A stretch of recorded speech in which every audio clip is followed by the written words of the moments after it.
Solomon Nwaka and colleagues summarize the outcomes of the September meeting of the Board and Scientific and Advisory Committee, STAC, of the African Network for Drugs and Diagnostics Innovation, ANDI, on Ebola, and outline the next steps for combating EVD. The World Health Organization, WHO, has characterized the current Ebola virus disease, EVD, crisis as not just a public health crisis, but also a social, humanitarian and economic crisis, and a threat well beyond the outbreak zones. Indeed, the disease has been reported in Spain and USA. The UN General Assembly has established the United Nations Missions for Ebola Emergency Response, UNMEER, to join governments and international partners to respond to the Ebola outbreak. A number of developed and emerging countries, World Bank, African Development Bank, Philanthropic Foundations, and non-governmental organizations including Doctors Without Borders, have made financial and logistical contributions to control the spread and reduce suffering.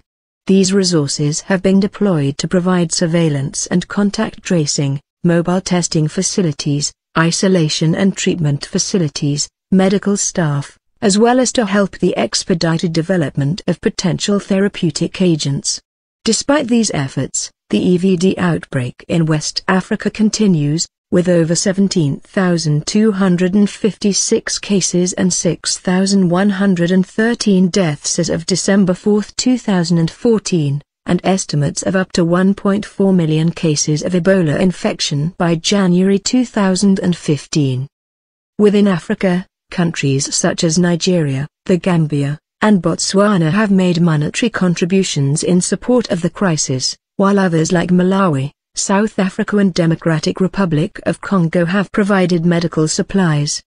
The Economic Community of West African States, ECOWAS, is implementing a strategy for accelerated response, while the African Union has approved a humanitarian mission called the O Response to Ebola Outbreak in West Africa, ASIA.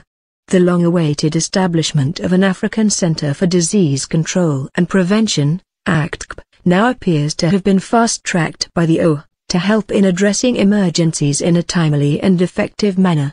An African Public Health Emergency Fund, AFEF, provided initial support to affected countries, but was inadequate to cope with the rage of the epidemic due to poor subscription by countries. The magnitude of the EVD epidemic has attracted an impressive number of partners, but the arena could be weakened if the efforts are only temporary, dispersed and/or experiences not harvested for posterity. Indeed, cases of EVD outside of Africa fuels fear of a pandemic and calls for a comprehensive approach that will bring a long-lasting solution. Consistent with this, the World Bank has called for a $20 billion global health fund to prepare for and tackle such emergencies in a sustainable manner. The African Network for Drugs and Diagnostics Innovation, ANDI, is a pan-African agency that facilitates the discovery, development, manufacture and delivery of quality, easy-to-use, and affordable technologies in Africa for diseases that disproportionately affect the continent. ANDI's mission is to promote and sustain African-led health product innovation to address Africa's public health needs through the assembly of research networks, and building of capacity to support human and economic development. At the fourth board meeting of ANDI held in Addis Ababa, Ethiopia, 16-17 Sep 2014, the board commended all stakeholders that have contributed in various ways towards resolving the EVD outbreak, and emphasized the criticality of the current outbreak as a mechanism for deriving lasting answers to questions in the various aspects of the disease, ranging from pathogenesis to interventions.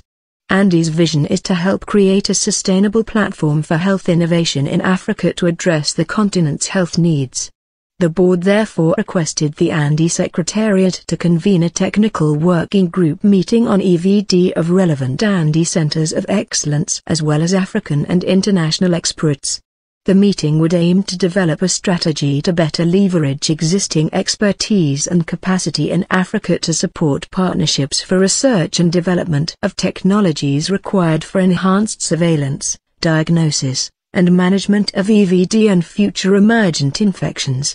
ANDI presently comprises 32 research centers and 6 manufacturing entities engaged in drug, diagnostic, vaccine research and development across a wide spectrum of neglected infectious diseases that are prevalent on the continent. More importantly, ANDI envisages North-South collaboration in the array of potential drug, diagnostics and vaccine agents for EVD now in development by Western companies or institutions. Figure 1. WHO has implemented some consultations on potential new interventions for EVD and is now coordinating the clinical evaluation of some promising therapies and vaccines with the support of partners. This initiative will certainly benefit from African institutions with relevant expertise and interest to partner in addressing these issues. Expertise does exist in Africa in various fields relevant to EVD, but institutions need to be empowered and strengthened. ANDI can help in establishing such linkages and partnerships with the relevant African institutions and countries. Such North-South collaborations will provide a practical example of the much-needed capacity and health systems strengthening that will contribute to lasting solutions to the health challenges facing Africa. A recent publication in Science on the sequencing of the Ebola genome demonstrates the power of such collaborations. This work involved authors from the United States of America, Sierra Leone, Nigeria and United Kingdom, but it is good to see that the multiple corresponding authors come from Sierra Leone and USA. Finally, a meeting of African experts is scheduled for 20th, 21st of January 2015, in Addis Ababa, to formulate a strategic roadmap on EVD for enhancing the establishment of systematic capabilities, processes and technologies, particularly improvements in understanding of disease pathogenesis, enhancement in clinical grading and staging of disease, identification of biomarker, diagnostic, and therapeutic targets, development of surveillance capabilities, including clinical databases, best practices in palliative, supportive care of patients, zoonotic reservoirs of the disease and animal-human transmission mechanisms. EVD is now considered one of the most serious public health crises of the 21st century. It is believed to be one of the most virulent diseases known.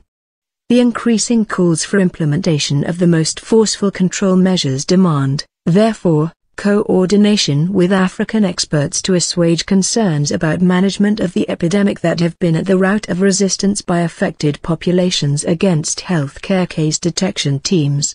Scientists and biomedical researchers from Africa may have unique learnings and experiential perspectives on the disease from which the rest of the global community working on this problem can benefit. Garnering such local capacity to help fight this outbreak may help equip and prepare the continent for such challenges in the future, for example through a better equipped early warning and response systems.